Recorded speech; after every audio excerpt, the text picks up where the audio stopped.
औरंगाबाद शहर का नाम तब्दील करना जरूरी है या फिर शहरियान को कुछ और चाहिए?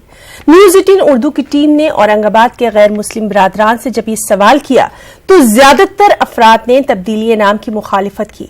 उनका कहना यही था कि अवाम को नाम से कोई सरोकार नहीं बल्कि शहर की तामीर और तरक्की कहीं ज्यादा अजीज है।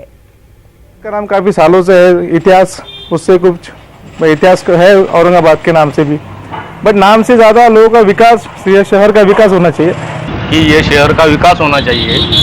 शहर का नाम कुछ भी रहा तो चलता है, वो सही है क्योंकि औरंगाबाद हमारे संभाजी महाराज थे, उनके ऊपर जो अत्याचार हुआ है और फिर भी हम उसका नाम वैसे रख रहे हैं, ये सही नहीं है। और उसके साथ साथ अपने औरंगाबाद का विकास भी होना चाहिए।